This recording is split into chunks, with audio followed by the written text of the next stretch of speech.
Good evening. Welcome to Deep Thoughts While Driving. Me, myself, and I, Tony as usual.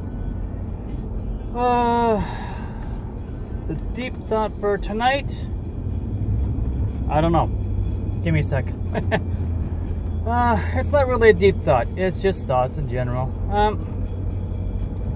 Got a lot of random stuff going through my brain. Oh, excuse me. It's been a long shift. I did my first aid on yesterday, and all the bending and stretching, everything kind of really mucked up my back, set everything off. Also twitches, spasms, and all that. And then today, kind of just continued on from there. So,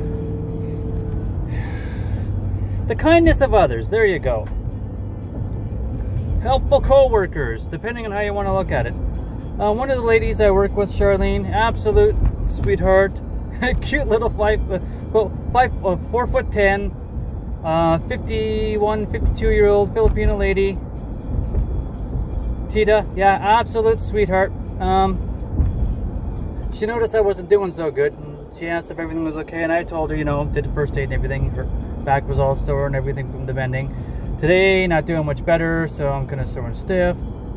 And told her, you know, the one client I got to take care of needs to have a bath today.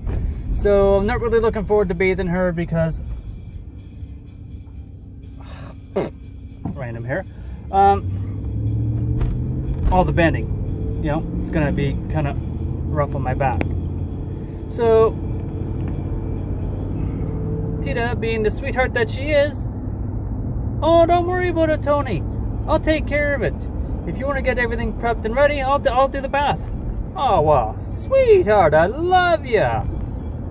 I mean, just, yeah.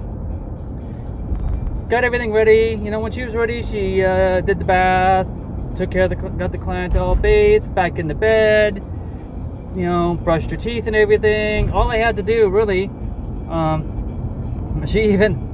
Tita even went and gave the client her 9 o'clock meds. All I had to do was position her for sleep, and I was done. Which really, really made a huge took a lot of strain off my back and everything. Really, really helpful. I really appreciate it. That's the thing, though. I mean, if you're working with good people and you're having an off day or a bad day, and you ask for, you know, they'll help you out, as long as you're always there to help them out. Like the nurse I was working with tonight, Tina, nice lady.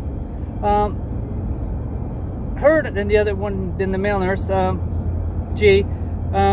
They're always asking me questions, asking me, you know, for advice, or hey, where do you find this? And I mean, in town, not in the building, in work, kind of thing. But no, T, she was.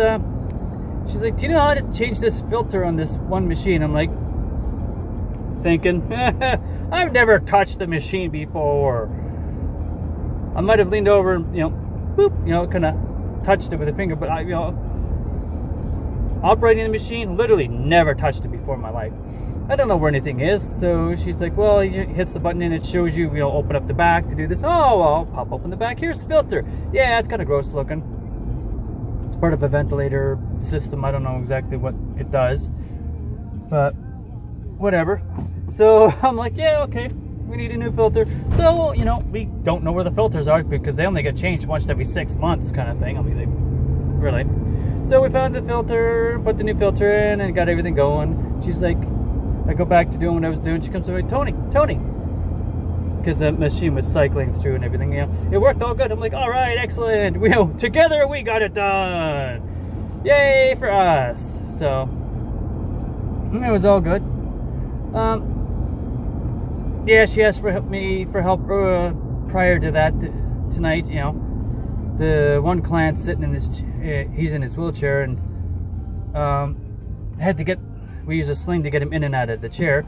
So, you know, hey, can you give me a hand getting the sling up and underneath his butt, because the other nurse, for some reason, pulled the sling out from underneath him. We were, well, not we. The nurses were told originally not to leave this thing underneath him because it defeats the purpose of the soft gel cushion that he sits on.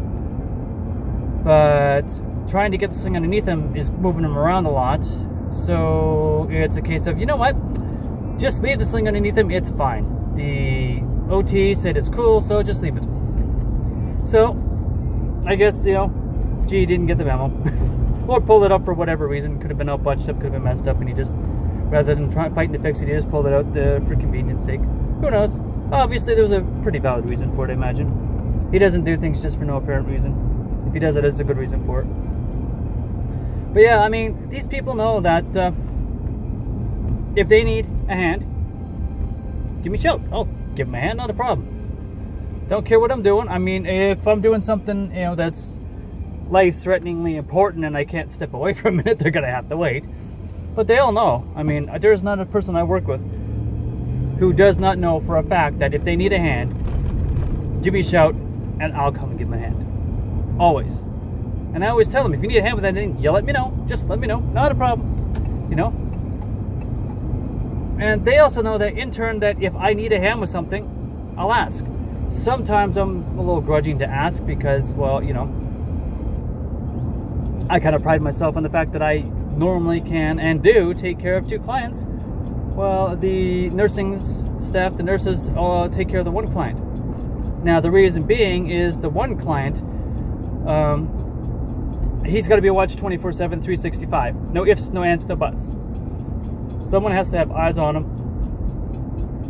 Excuse me. Always.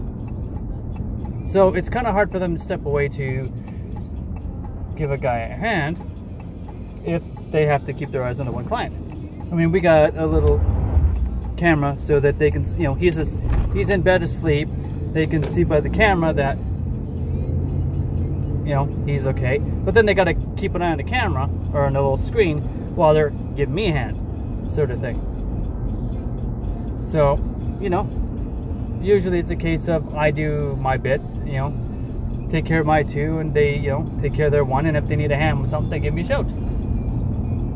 Because for the most part, I mean, the 2 clients I take care of, because I work the evening shifts, I get to a certain point, and the 1 client's in bed and going to sleep. Well, I got a couple hours, usually 2 hours, to get all my paperwork done up and up to date, you know, and do any chores I need to do around the house, and, you know, basically putt around, get shit done. Because the other client, if he is home, because, well, on Thursdays he's usually out, but if he's home, then he's doing his own thing, and he doesn't really require a whole lot of help. And if he needs help, I give, you know, he asks and I provide. But for the most part, he's, you know, pretty good at taking care of, you know, he's pretty low maintenance, really. When he needs help, he needs help. But that's, you know, few and far between. 95% of his shift, you pretty much don't need to have anything to do with him because he's very low maintenance. The other 5%, you're actually, you know, helping him out with stuff here and there. And helping him out can consist of grabbing his laptop from his bedroom and bringing it out to the living room for him, kind of thing, you know? I mean, he's pretty chill, relaxed, you know?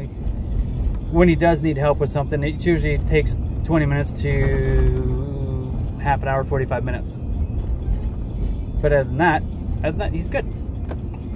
So, yeah, I'm pretty good at puttering and getting my stuff done. So, yeah, it's good to be in a nice working environment wherein you can ask your coworkers for help when you need it, and you know that they've got your back and they'll give you a hand. But they're not going to do that if you don't do the same thing for them. So, you know, short and sweet version is get off your butt, get out there, and, you know, help your coworkers. Because, you know, they will in turn help you, and it makes the job easier and life easier, and everything's better in general. So, yeah, that's my rambling. I'm home. Rambling-ish deep thought for the night, and yeah, later.